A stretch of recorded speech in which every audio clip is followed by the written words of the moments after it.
I grew up being taught that Jesus was the reason my people had been hunted for 2,000 years. That is not a theological position. That is what you learn when your grandfather survived the camps and your grandmother did not.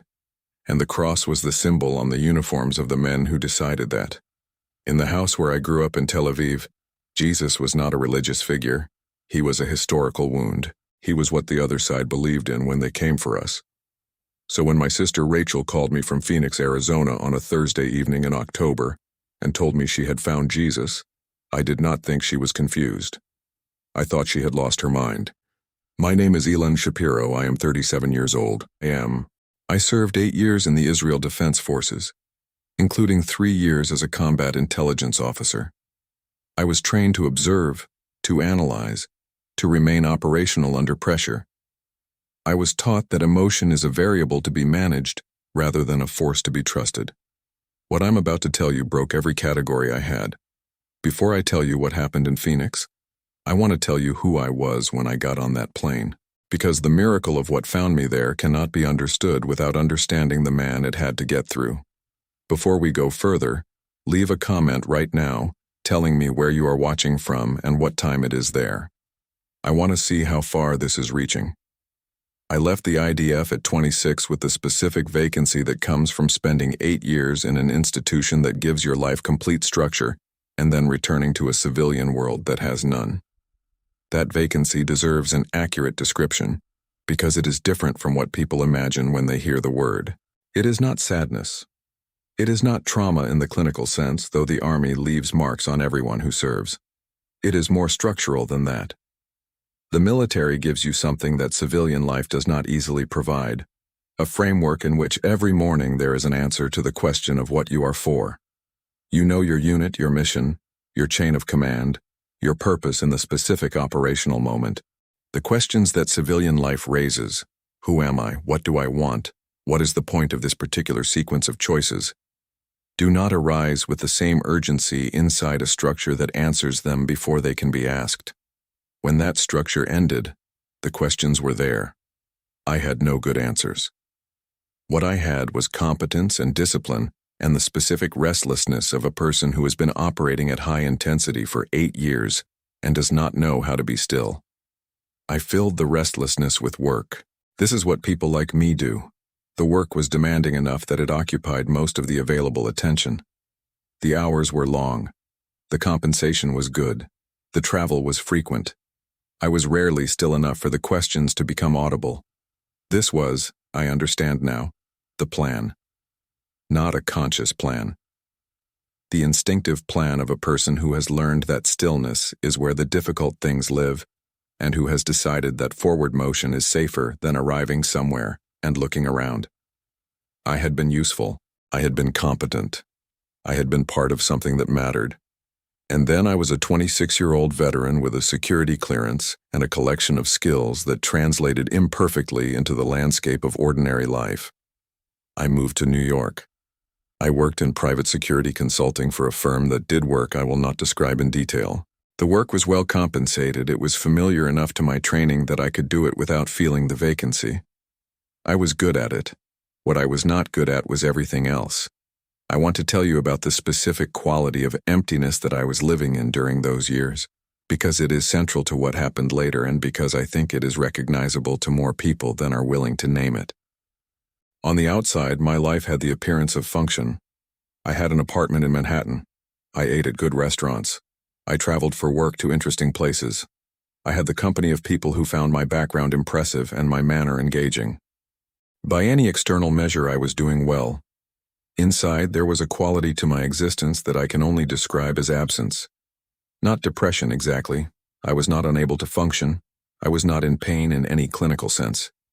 It was more like the life I was living was happening to someone I was watching from a slight distance. Like I was present everywhere and nowhere simultaneously. Like the lights were on and no one was home. I did not think about this too much. Thinking about it would have required sitting still, and sitting still was something I had learned to avoid. I filled the silence with work, with travel, with the particular busyness of a person who has decided that forward motion is a substitute for direction. I did not think about God. I had left whatever relationship I'd had with the faith of my upbringing in the army somewhere, filed under things that do not survive contact with operational reality. God was a concept I had intellectually archived rather than personally rejected. He simply was not relevant to the architecture of my daily life. My sister Rachel was 32 when she called me from Phoenix. She had been living in the United States for 4 years, married to an American she had met when he was on a birthright trip to Israel. His name was David. He was a good man. I had met him twice and trusted him, which is not something I extend casually. What she told me on that October Thursday was that she had been attending a church in Phoenix with David for several months, that something had happened to her in those services, that she had made a decision she said she could not fully explain, but that she knew was the most real thing she had ever done. She said she had accepted Jesus as her Savior. I listened to her for a long time without speaking. Then I said, "Rachel, are you aware of what has been done to our family in the name of that man?" She said yes. She said that was something she had thought about more than anything else. She said the Jesus she had found was not what had been done in his name. She said she knew how that sounded to me. She said she was not asking me to understand. She was just telling me because I was her brother and she could not tell me. I told her I needed time to think about it. I got off the phone and I sat in my Manhattan apartment in the specific silence of a person who has just received news that has reorganized the furniture of their world without asking permission. The specific weight of what Rachel's choice represented to me matters here, because I think people who did not grow up where I grew up may not fully understand the gravity of it, and the gravity is essential to understanding everything that comes after. My grandfather Avram survived Auschwitz. He was the only member of his immediate family who did. He survived by a combination of factors that he did not like to discuss because discussing them required revisiting rooms in his memory that he preferred to keep closed. He came to Israel after the war with a serial number on his forearm and a silence about certain years of his life that my father learned not to probe. My grandfather was not a bitter man.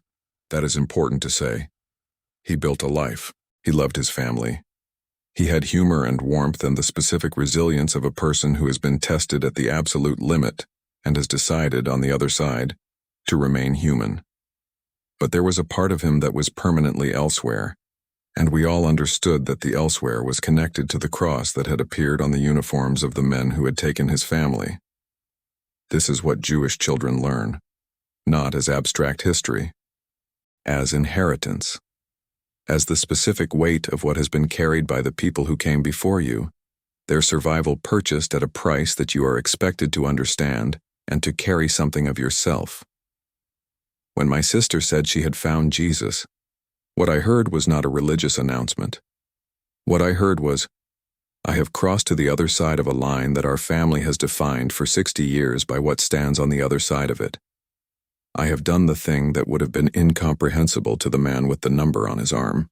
My sister, who had grown up in the same house, who knew the same grandfather, who had sat at the same table for 60 Passovers, who had learned what I had learned, had done the one thing that felt like it could not be done. I did not speak to her for 3 weeks. The 3 weeks of silence was not a theological position. It was grief. The specific grief of someone who has lost the person they thought they knew to something they cannot follow them into. And underneath the grief, if I am honest, underneath it was fear. Not of Rachel. Fear of the crack that her choice had opened in something I had been leaning against my whole life, without knowing I was leaning against it. This is the part of the account that I am least proud of and most committed to telling honestly, because the 3 weeks of silence was not righteousness. It was fear. Not fear of Rachel. Fear of the disruption that her choice represented to something I had been maintaining without knowing I was maintaining it. A particular understanding of who I was that depended heavily on certain things remaining in their categories. Jews were here. Jesus was there. The boundary between them was 2,000 years of history written in blood. Rachel had crossed that boundary and I did not know what to do with a world where that was possible. When I finally called her back, she did not address the 3 weeks. She said she was glad to hear from me. She asked about my work. She asked about my life. And then at the end of the call she said, "If you ever want to come out and see us, the invitation is open." She said it simply, without pressure, and moved on.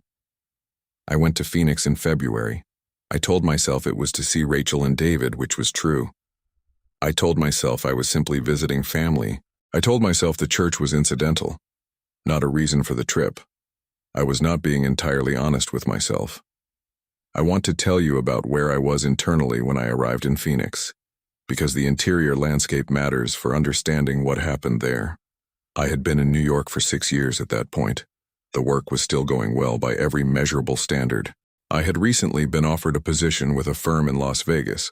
Higher compensation, more autonomy, a different kind of environment. I was seriously considering it. Las Vegas, at that point in my life, represented something specific that matters for understanding the choice I was about to make. Las Vegas is, in a specific way, the perfect city for a person who has decided that forward motion is a substitute for direction. It is organized around the principle that the next thing is always more interesting than the last thing, that stimulation is available at any hour in any form, that the gap between desire and fulfillment can be made very small. For a person running from stillness, it has obvious appeal. I had been to Las Vegas twice for work. I had noticed that the city produces a specific kind of exhaustion, not physical tiredness, but the tiredness of someone who has been receiving input at maximum rate for an extended period. The kind of exhaustion that is only available to people who have something they are trying not to feel, because people who do not have that do not seek that level of saturation. I recognized that exhaustion in myself. I was going to Las Vegas. The call from Rachel came 4 days before I was supposed to give my answer on the position. But the absence I described was not better. If anything, it was more present than it had been. The specific quality of emptiness that I had been outrunning for 6 years had a way of appearing most clearly in the moments of stillness that travel produces. The airport departure lounge, the hotel room at night, the car ride with music turned off. I noticed it on the flight to Phoenix. I was sitting in seat 14A with a drink I did not need, looking at the clouds below the plane, and I had a thought that I had never allowed myself to have quite that clearly before. The thought was, I am 31 years old and I do not know what I am doing. And I do not mean the logistical what. I know the logistical what. I mean the other one. The what that a life is for. The what that makes any particular sequence of choices more than just a sequence of choices. The what that answers the question of whether the direction matters rather than just the velocity. I had been running at high velocity for 6 years. The velocity had been sufficient to keep the question from being fully audible. But there it was, in seat 14A over the American Southwest, fully audible for the first time. I finished the drink. I put my headphones on. I turned up the volume until the question went back below the threshold of hearing. But I had heard it, and something in me knew, in the specific way that things you have been avoiding know when you are finally done avoiding them, that the question was not going to be indefinitely suppressible. I had no answer. I turned the music back on and told myself it was the altitude. Rachel and David met me at the airport. She looked different than when I had last seen her. Not physically. She was the same Rachel. But there was a quality in her face that I did not have a word for immediately and found one for later. She looked settled, the specific settledness of someone who has found the place where the restlessness stops. I recognized it because I had never seen it in myself and had not known I was looking for it. We had 2 days of ordinary family time before the Sunday service. David was exactly as I remembered him, quiet, competent, genuinely kind without being performative about it. We ate well. We talked about normal things. Rachel did not mention the church or her faith unless I asked, which I found myself doing more than I expected. I asked her, on Saturday evening, when we were sitting on the back porch of the house, what had changed in her. She thought about it for a moment in the way Rachel thinks about things, not performing the consideration but actually conducting it. Then she said, I stopped feeling like I was watching my life from the outside. I put my glass down and looked at the table for a long time. She said she knew how that sounded. She said she couldn't think of a better way to put it. She said she'd been living with that feeling for years, the feeling of being adjacent to her own life rather than inside it, and she'd gotten so accustomed to it that she hadn't known it was unusual until it was gone. I said, no, I said, I know exactly what you mean.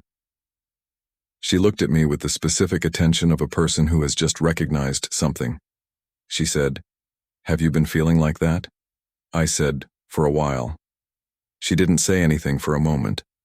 Then she said, "That's why I called you. After I made my decision, the first person I thought about was you. Not because I wanted you to be like me. Because I thought," she paused, "I thought if this fixed that thing I had been feeling, maybe it would fix the thing I recognized in you." I said, "You recognized it in me?" She said, "Ilan, I have known you for 31 years. You have been watching your own life from the outside since you left the army, probably before." I sat with that. Then I said, "Yes." She nodded. She picked up her glass. We watched the lights of Phoenix come on in the distance as the sky darkened, and she did not say anything else about it that evening, which is the thing I have always trusted most about my sister. She knows when to let a thing sit without pressing it.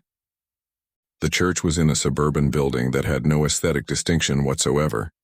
It could have been a conference center or a community health facility. There was a parking lot. There were greeters at the door. The interior had the specific anonymity of a modern evangelical worship space: screens, lighting, chairs arranged for sightlines. I sat next to Rachel with the posture of a man conducting field reconnaissance. I was there. I was observant. I was not there. Then the worship began. I need to describe this moment carefully and honestly, because it is the one I have the most difficulty telling. Partly because what happened in me does not have good language, and partly because the language that exists for it sounds, to someone with my background and training, like exactly the kind of experience a trained observer should be skeptical of. There were perhaps 400 people in that room, American people in the specific demographic of a middle-income Phoenix suburb. The band, guitars, keyboards, drums, 3 vocalists, began to play. The screens lit up with lyrics, and the room began to do something that I had never witnessed in a religious context before. They worshipped. I want to distinguish what I saw from what I had expected to see. I had expected performance. I had expected the specific theatrical religiosity that I associated from the outside with American evangelical culture. Expressive, public, somewhat performative, a display of devotion that functions also as social signal. What I saw was not that. 400 people singing to someone they believed was actually in the room, not in the metaphorical sense of a tradition maintained or a community practice enacted. In the literal sense of a person they knew and were addressing. Their posture was the posture of people in the presence of something they loved. Some had their hands open. Some had their eyes closed. Some were crying without apparent embarrassment. Children were there, and the children were doing what the adults were doing. Not because they had been instructed to perform devotion, but because they were in the presence of people for whom devotion was real, and children absorb what is real. What I felt in the first 60 seconds was the specific defensive response of a man whose categories are being challenged in a way he did not consent to. This was not my tradition. These were not my people. The name they were singing was the name I had spent 31 years knowing in its historical dimension, which was a dimension of darkness and loss. I stood there with my arms at my sides, and I managed the response the way I would manage a response in any situation where the environment is providing more input than the operating framework can comfortably process. Then the song shifted and I heard something. The vocalist was singing a verse from the Hebrew Bible, not a Christian interpretation of a Hebrew verse. The verse itself, the one from the Psalms, the one my grandmother had sung to my grandfather, in whatever language they had before the war took most of their languages from them. The one I had heard in synagogue 100 times in Hebrew and had absorbed as mine. 400 Americans were singing the words of my great-grandmother in a church in suburban Phoenix. Something happened in my chest that I had no framework for. What I felt in the first 2 minutes was defensive irritation, but beneath the irritation, and quickly overrunning it, was something else. A door opening in a room I had not known was in the building. Then something shifted. I want to be precise about what I mean. There is a prayer in the Jewish tradition called the Shema. It is the central declaration of Jewish faith, the verse every Jewish child learns before they can understand it fully. The words that have been said by Jewish people in every language, in every country, in every century of the diaspora. My grandfather said it in Yiddish and Hebrew and whatever else he had available. Hear, O Israel, the Lord our God, the Lord is one. I was not expecting to hear it in that room, but the song the band was playing was addressed to the God of Israel, not abstractly, not theologically, by the specific names. To the God of Abraham and Isaac and Jacob, by the specific inheritance of those names, the same names I had heard at Passover tables and in synagogues and in the prayers of my grandfather. These Americans, in this church in suburban Phoenix, were addressing the specific God of the people who had given them their scriptures and their faith and their understanding of what the world is and what it is for. I stood very still. I had always understood, intellectually, that Christianity had emerged from Judaism. I knew the historical facts. But knowing the historical facts and standing in a room full of people worshiping the God of Israel are different experiences. One is information, the other is encounter. What I felt in that room, and I want to be precise about this because precision is what the moment deserves, was recognition, not agreement, not conversion, not anything I had language for yet. Recognition, the specific sensation of encountering something that you have known in a different form. And something in me that I had not known was shut, opened. I did not cry. I was not raised to cry in public, and I was not going to start in a church in suburban Phoenix in front of 400 Americans. But there was a quality of something breaking in my chest that I will try to describe accurately. It was like a door opening in a room I had not known was in the building. I looked at Rachel. She was singing with her eyes closed and her hands open at her sides. Her face was the face I had seen at the airport, the settled one. I looked straight ahead at the screen. I did not know the words. I did not sing. I stood in that room and felt something happen that I had no category for and spent the rest of the service trying to classify and could not. After the service, David asked me what I thought. I said it was interesting. Rachel looked at me with the specific look of a sister who knows when her brother is understating something and said nothing. That night, in the guest room of their house, I could not sleep. I want to tell you about that night in the guest room because it is the center of everything I have told you and everything I'm going to tell you. It is the moment I come back to when people ask me when it happened. This is when it happened. I lay in the dark and I did not sleep. This is notable because I have been trained to sleep in adverse conditions. The Army teaches this specifically, the ability to find rest under fire, in cold, in noise, in uncertainty. I can sleep in a helicopter and in a forward operating position and in the 2 hours between a brief and a deployment. The inability to sleep is for me a reliable signal that something is happening that the operational framework cannot contain. What was happening was that the argument was running. I want to tell you about this argument because I think it is an argument that more people run than admit to running, and because the specific shape of it matters for understanding what finally resolved it. I lay in the dark for 2 hours running the argument. The argument I had been running at lower volume for 31 years, now fully audible in the silence. I now need to stop and ask you something directly. Whatever room you are in right now, whatever argument you have been running at lower volume, whatever door you have been keeping shut because opening it feels like losing something you cannot afford to lose. Leave a comment right now. Tell me your name, or don't tell me your name. Tell me what you've been carrying. I will read everyone. The argument went like this. If what Rachel had found was real, then the thing I had been maintaining, the boundary, the category, the understanding of who I was and who we were and what side of history we stood on, was not as solid as I had believed.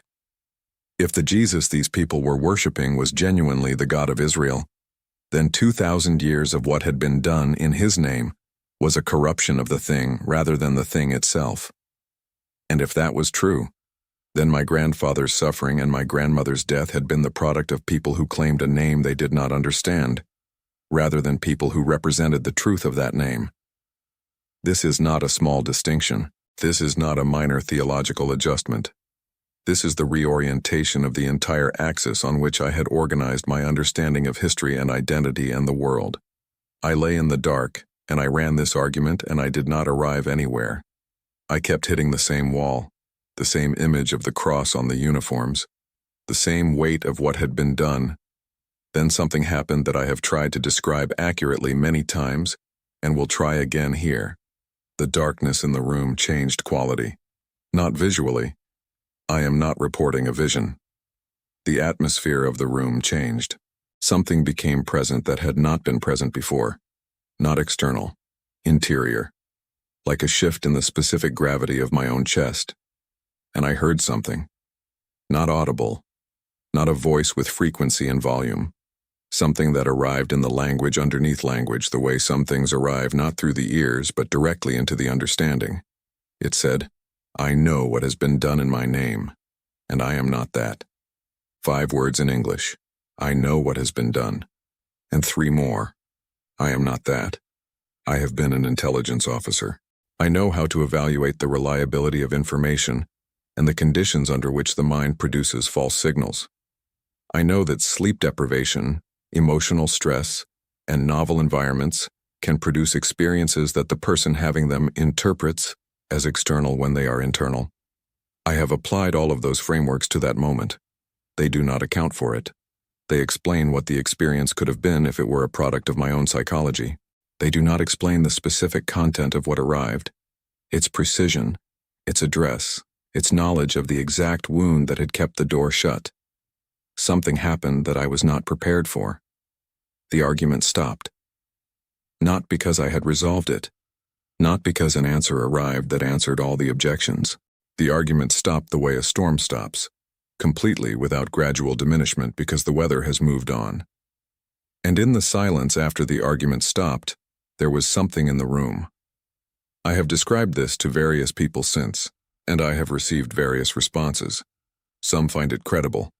Some are appropriately skeptical. A few have suggested that I was experiencing a dissociative stress response produced by an emotionally charged environment, sleep deprivation, and years of repressed spiritual need. I have considered this explanation with the seriousness it deserves.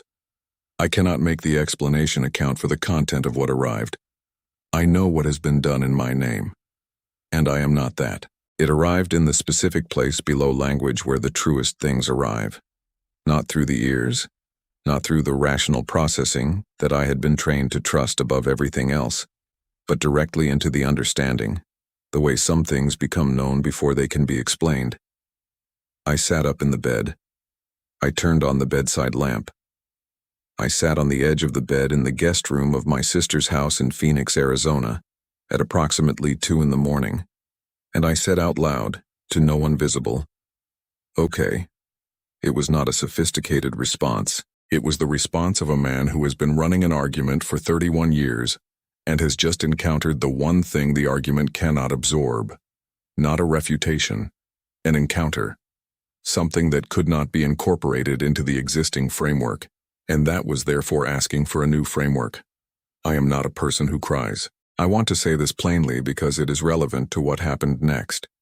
8 years in the Israeli military does not produce men who cry in guest rooms in Phoenix, Arizona. The emotional discipline that training builds is real, and it is not easily undone. What happened next undid it. I put my face in my hands and I came apart. Not grief crying, not sad crying, though grief and sadness were in it. The crying of a person who has been holding something at a specific distance for a very long time, and who has just been given permission to stop holding it. The specific physical release of someone who has been running and has finally, after a very long distance, been allowed to stop. I cried for my grandmother, Hannah, who died in a place I cannot visit without feeling its gravity from across decades. I never met her. My grandfather kept one photograph. In it she is 22 and laughing, which he said was how she always was, that the photograph was accurate. That was who she was. I grew up knowing her only through that photograph and through the specific shape of my grandfather's silence when her name came up. I cried for my grandfather, for the number on his forearm and the life he rebuilt on the other side of it with the materials that surviving left him, and for the small Hebrew New Testament that had been on his shelf in his last years, which I had not known about until my father told me, and which meant that the old man had been working through something in the quiet of his apartment that none of us knew about. What was he finding in those pages? What underlined passages in the Gospel of John meant to a man who had survived what he survived and was reading the words of a first-century Jewish teacher from Galilee in the last years of his life? I do not know. I will not know until I see him. But I cried for him, for all of it. For the 60 years between his survival and his death and everything in those 60 years that we loved and grieved and did not say. I cried for my grandmother, who I never met, who died before I was born in a place I cannot visit without feeling its gravity from across the decades. I cried for 8 years of service to a country I love with all of what I am, and for the specific way that service had asked me to become someone who does not sit still, and for 6 years in New York of successfully complying with that requirement. I cried for the flight to Phoenix and the window seat and the clouds and the thought I had not allowed myself to complete. I am 31 years old, and I do not know what I am doing or what any of this is for. I cried for a long time, long enough that the guest room was full of it, the specific atmosphere of release that fills a space when something held for a very long time is finally let go. Then it stopped.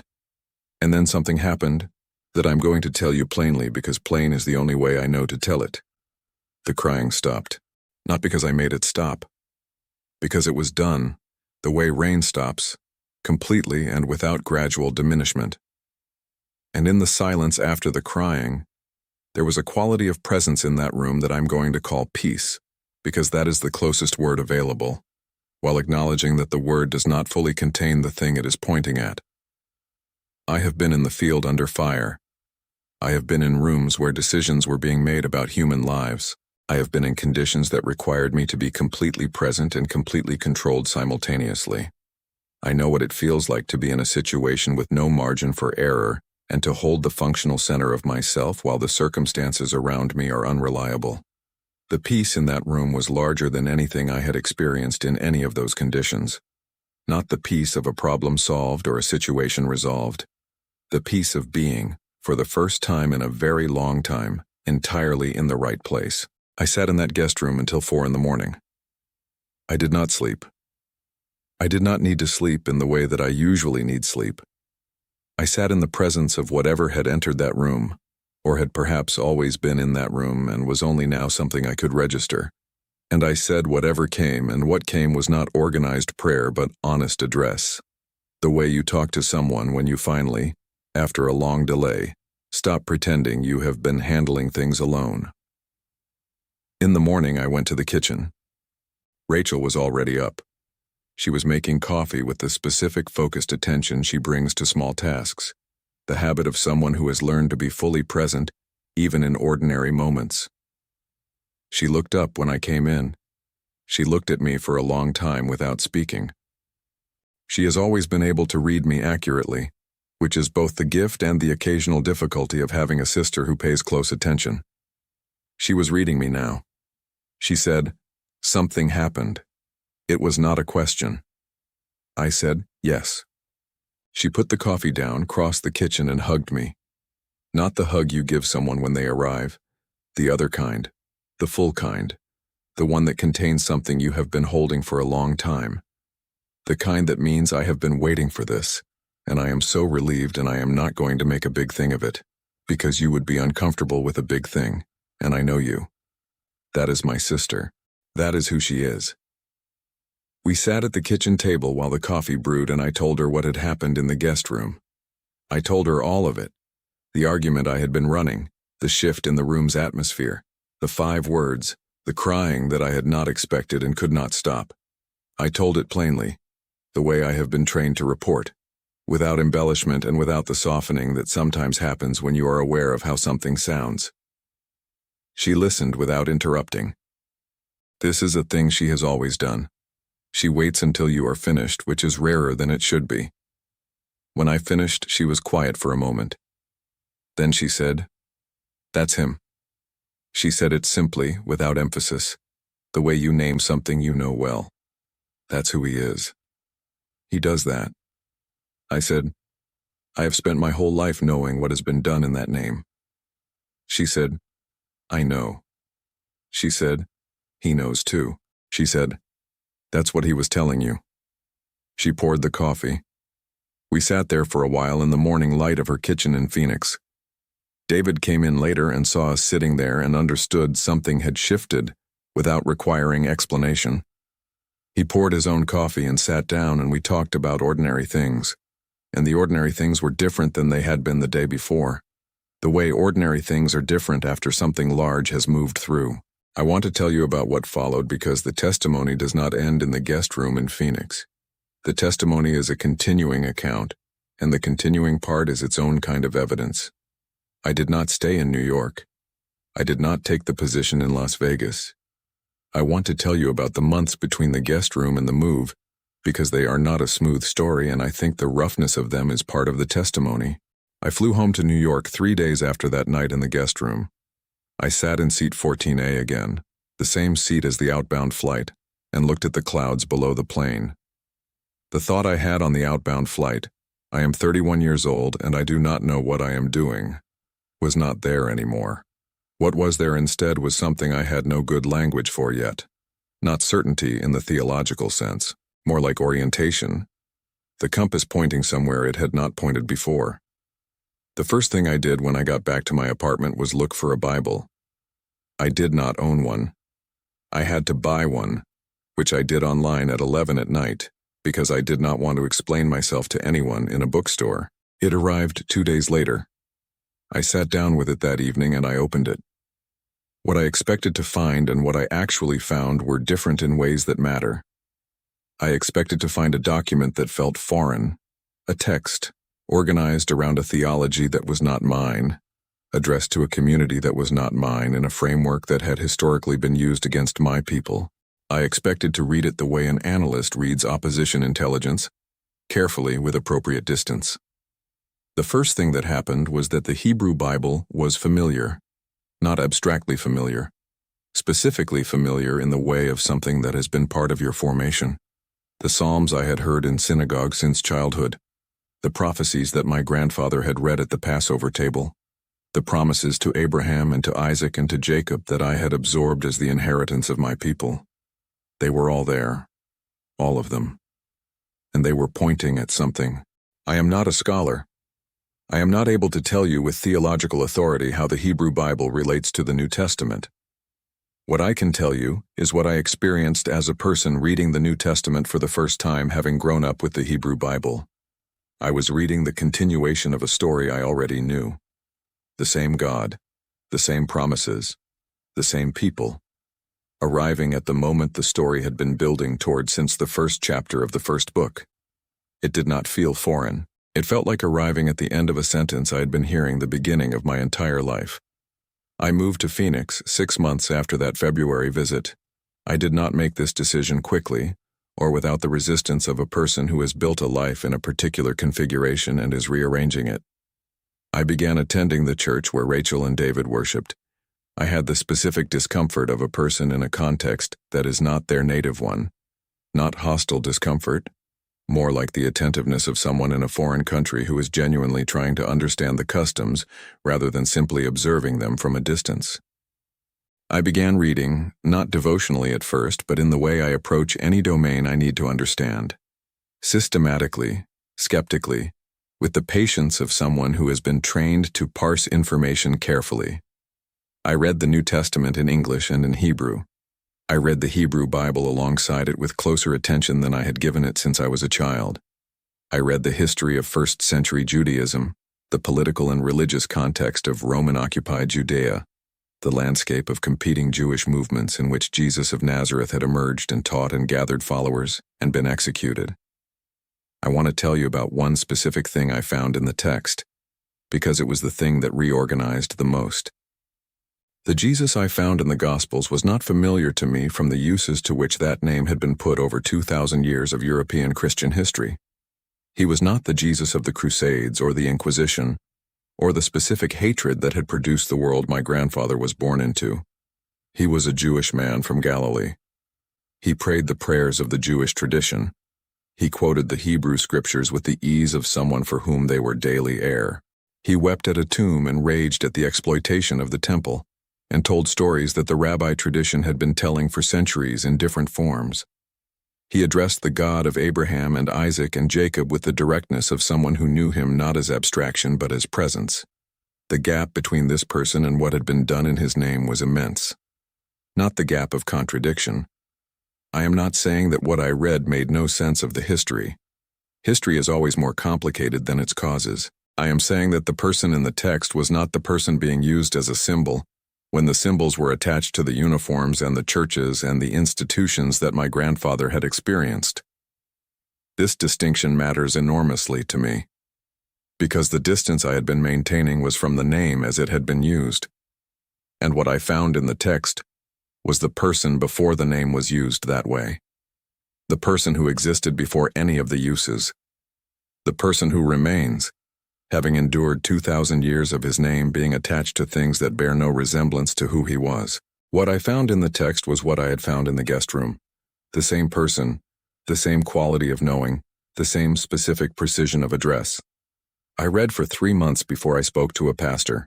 I went to a pastor before I spoke to anyone else because I needed a human being who had knowledge I did not have, and who could be honest with my questions without wanting something from me in return for the answers.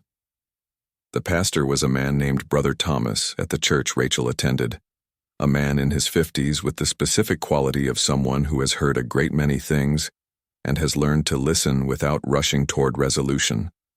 I told him my history, the military, the family, the grandfather, the training, the 3 weeks of silence, the argument, the guest room.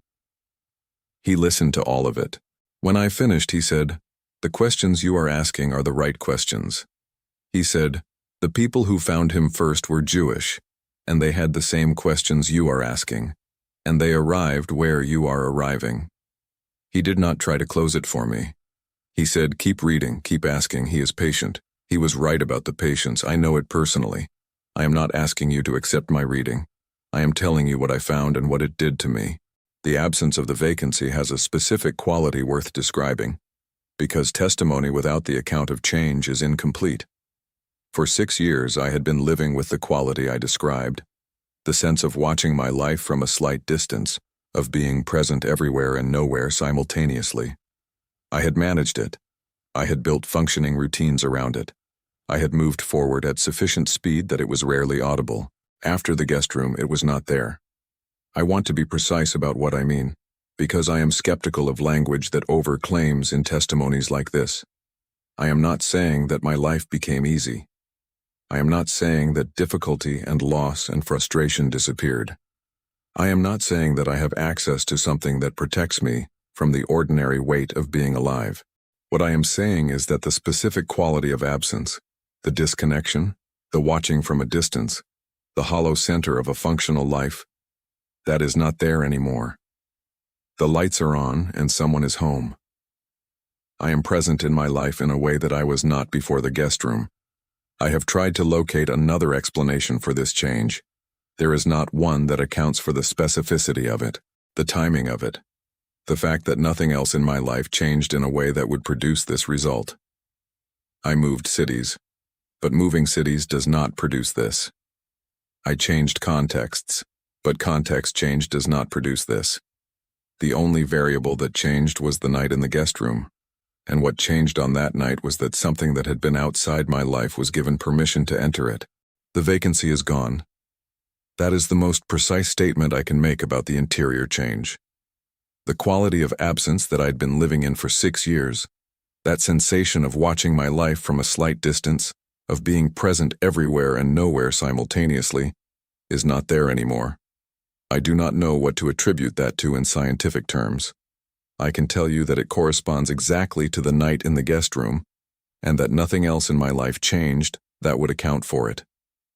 I still work in security consulting. I still have the skills I developed in 8 years of military service. I still have the analytical framework that training produced. I use those things now in the service of something that has a direction rather than just forward motion. I have been in Phoenix for 4 years now. I want to tell you about what my life looks like, because testimony without the account of what followed is incomplete. I work with a nonprofit that does security consulting for faith-based organizations in the Southwest. churches and synagogues and mosques and community centers that need people with my background and training to help them be safe. It is work I find genuinely meaningful in a way that the private security consulting I did in New York was not. The meaningful distinction is not the content of the work exactly, it is the direction of it. I am not executing tasks in service of a client's interests. I am protecting communities in service of people. I attend the church where Rachel and David worship. I do not fit neatly into the category of any tradition. I am a Jewish man who follows Jesus, which is a description that makes some Christians uncertain what to do with me, and some Jewish people certain that I have made a catastrophic mistake. I have made peace with the uncertainty. The category I inhabit is older than either discomfort. It is the category of the people who recognized the Messiah in the 1st century while he was still walking among them. Rachel and I talk every week. This is new. We are closer now than we have been since childhood, which is something that the 3 weeks of silence would not have predicted. She told me recently that she had been praying for me since the day she made her own decision, praying specifically that I would find my way to the same place, without pressure in whatever time and form was needed. I said, "You could have told me you were praying for me." She said, "You would have told me to stop." She was right, and I am glad she didn't. I am Jewish. I want to be clear about this because it is a thing people ask. What happened to me in Phoenix did not make me not Jewish. It made me a Jewish person who understands the Messiah to have already come, in the tradition of the Jewish believers of the 1st century, who recognized him when he walked among them. My grandfather's faith and my faith are not opposed. They are, I have come to understand, the same river. I have told this story to people who found it implausible, and people who found it resonant, and people who simply did not know what to do with it. I tell it because I was told to tell it. Not by any human authority, by the presence that entered a guest room in Phoenix at 2 in the morning and said 5 words that reorganized my entire understanding of who I was and what I was carrying. I know what has been done in my name, and I am not that. That is the testimony. Not a theological argument, not a conversion narrative in the sense of someone who was going one direction and turned around. More like someone who was walking in the dark toward a door that had always been there, and who finally stopped far enough from the noise of forward motion to notice that it was open. There is a conversation I had with my father after I told him what had happened in Phoenix that belongs in this account. He is 63 years old. He is not a man who expresses emotion easily. He is, in this way, recognizably, my father. The specific reserve that certain men carry, built over decades of living in a country that has asked a great deal of its men and has produced in them a quality of compressed feeling that does not always find its way to the surface. I called him from New York 3 weeks after returning from Phoenix. I told him on the phone that something had happened to me in Arizona. I told him that I had had an experience that I was still processing. I told him that the experience was connected to, I paused here, trying to find the language, connected to Jesus. There was a silence on the line that lasted long enough that I thought the call had dropped. Then my father said, "Like Rachel?" I said yes. Another silence. He breathed in that audible way he has when he is considering something carefully. Then he said something I did not expect. He said, "Your grandfather, in his last years, he used to read the New Testament." I said, "I didn't know that." My father said he had found it in the apartment after the grandfather died. A small Hebrew language New Testament, worn at the cover. He said he did not know how long my grandfather had had it, or where he had gotten it. He said there were passages underlined. He said the passages were concentrated in the Gospel of John. I sat with this information for a long time before I responded. Then I said, "Did it bother you when you found it?" He said quietly, "I thought about it for a long time. Then I thought that your grandfather had earned the right to find God wherever he needed to find him. After what he went through, he had earned that completely." He paused again. Then he said, "I think maybe you have too." We did not speak for a moment. Then my father said he needed to go, and we said goodbye. And I sat in my apartment holding the phone after the call ended, feeling the specific weight of what had just been passed from one generation to the next in a 3-minute phone call. A man who survived Auschwitz spent his last years reading quietly, privately, in a book that contained the words of a first-century Jewish teacher from Galilee. And he had not told anyone. He had held it privately, the way you hold something you are not sure you have the right to but that you cannot put down. Maybe he was working through the same argument I ran in the guest room. Maybe he had arrived somewhere and could not share it in the language available to him. I do not know. I will not know until I see him. What I know is that the inheritance I thought I was honoring by keeping the boundary closed was more complicated than I had understood. That the man with the number on his arm had been reading the Gospel of John in his last years. That maybe the thing I was protecting was not the thing I thought I was protecting. To any Jewish person watching this who has spent their life knowing what has been done in that name, I see you. I was you. What I am asking you to consider is not the 2,000 years of what was done in the name. I am asking you to consider the one who has always existed before the name was used that way, who has always been who he said he was, who knew what would be done and was not that. He was looking for you before you were looking for him. I want to say one more thing before I close, addressed directly to the person who has been watching this from the specific location of the absence I described. You know who you are. You have a life that functions. The external metrics are reasonable. People looking at your situation from the outside would say you are doing well.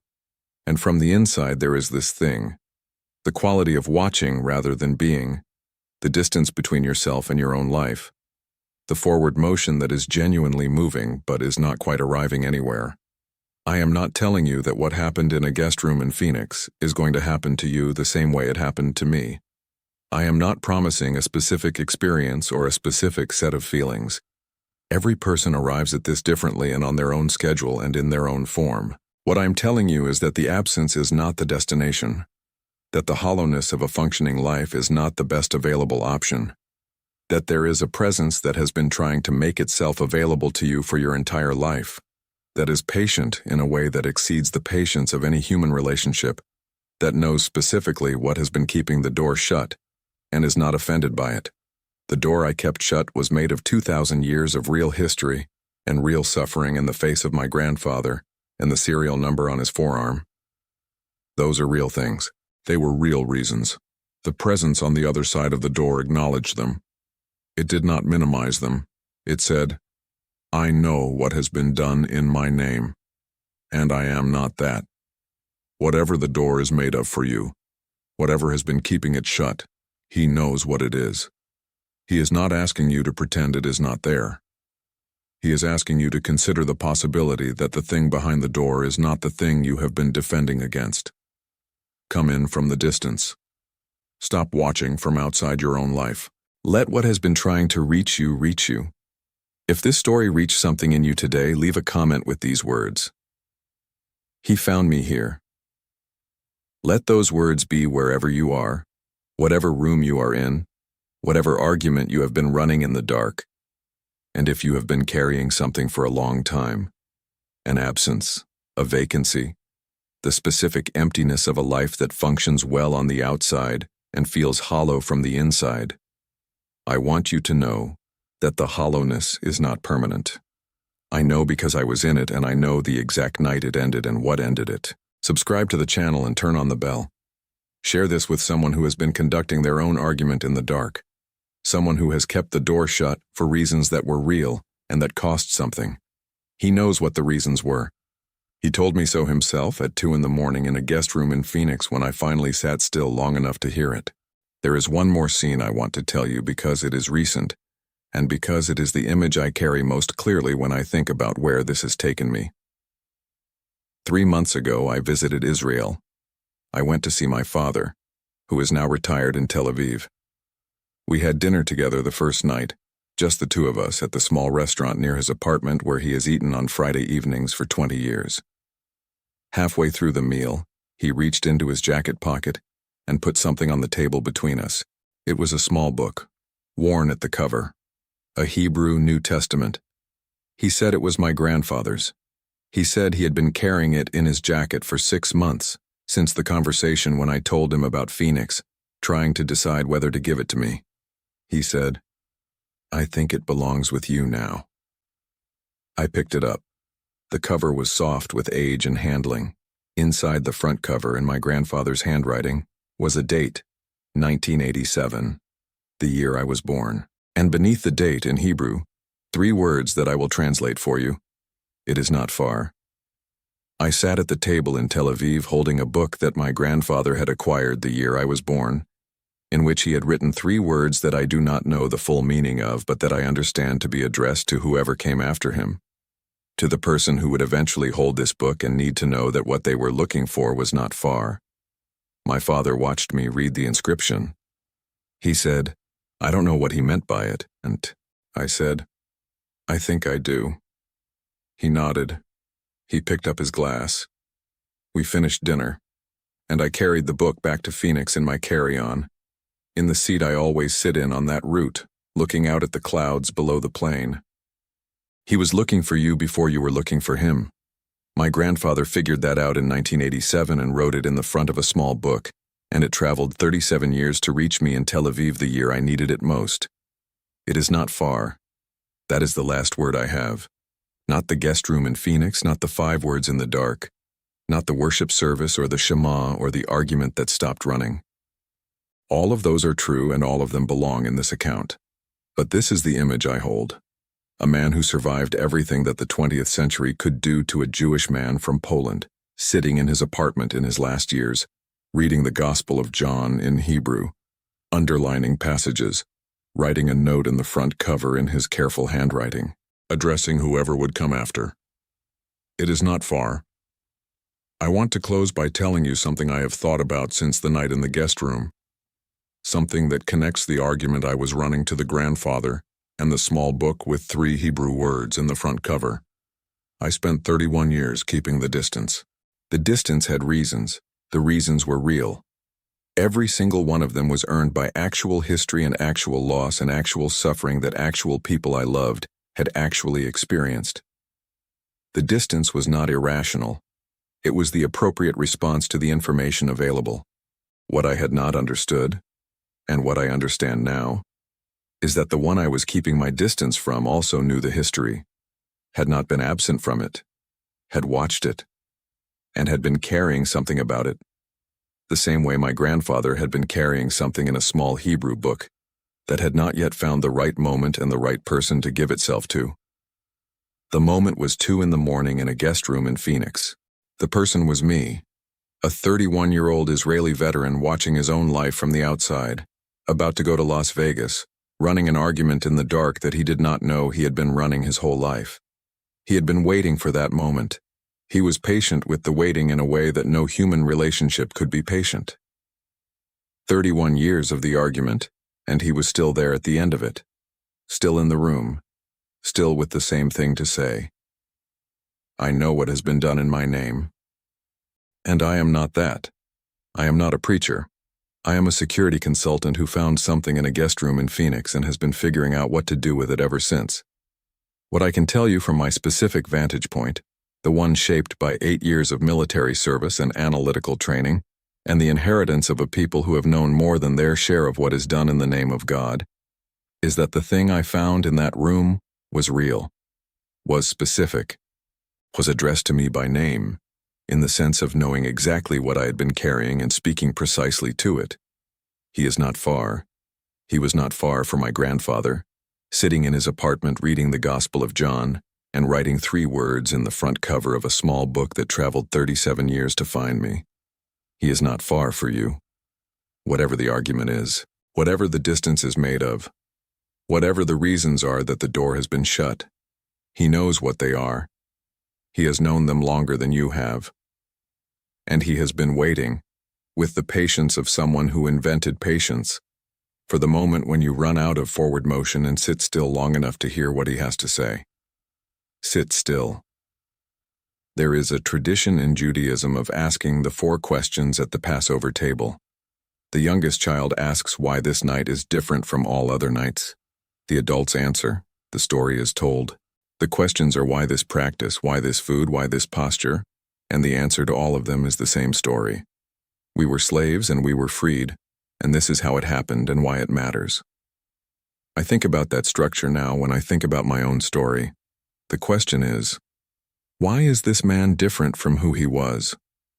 Why does he speak of something that would have been impossible for the man he was at 31 to speak of? Why does he live in a different city and work in a different direction and have the specific quality of presence that the people who knew him before Phoenix can detect, even if they cannot name it?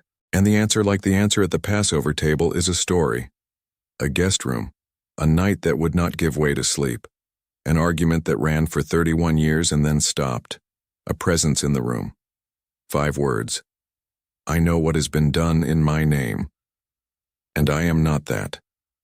That is the answer. That is the whole of it, not a theological argument, not a cultural shift, not a new community or a new framework or a new identity adopted in place of an old one. An encounter with someone who knew exactly what was keeping the door shut and who spoke to it precisely. The door opened. Everything else is what happened after the door opened, and what is still happening, and what I expect will continue to happen for as long as I am here to be the person it is happening to. If that is the testimony, then it is a very simple one for a story with this much history in it. But I have found that the simplest things tend to be the ones that are most difficult to arrive at, and most durable once you get there. He found me in a guest room in Phoenix at 2 in the morning. He will find you wherever you are. He is not far. One final thing. For anyone watching who works in intelligence or military or law enforcement or any discipline that trains the analytical faculty and that builds, as a necessary byproduct, a certain distance between the observer and the observed. I understand the skepticism. I have it. I applied it rigorously to my own experience. I ran every available framework for producing false positives in spiritually or emotionally charged environments. I examined the conditions: novel setting, emotional disruption, sleep deprivation, the weight of family history, the specific susceptibility of a person who has been running from something and who is finally, in a foreign guest room at 2 in the morning, standing still. All of those conditions were present. All of them could theoretically produce an experience that the person having it interprets as external when it is internal. What they cannot produce is the specific content of what arrived. They cannot produce a 5-word statement that addresses precisely the wound that has been keeping the door closed, with no more words than necessary, in the specific form that would be received by a trained observer who would immediately evaluate its precision. I know what has been done in my name, and I am not that. An internally generated experience produced by the psychology of a person in emotional stress would not have that precision. It would be broader. It would be more reassuring. It would give me what I wanted to hear rather than what I needed to hear, which is the specific distinction between the one being invoked and the uses to which the invocation had been put. What arrived was not what I wanted to hear. It was what was true. And the difference between those two things is the primary criterion I use to evaluate the reliability of any information. The information was reliable. He found me in a guest room at 2 in the morning, with a drink I had not needed on the plane and a question I had been avoiding for 31 years, and the argument still running and the door still shut. He found me there. He will find you wherever you are. May Jesus walk with you today and in every day that is still ahead of you. Amen.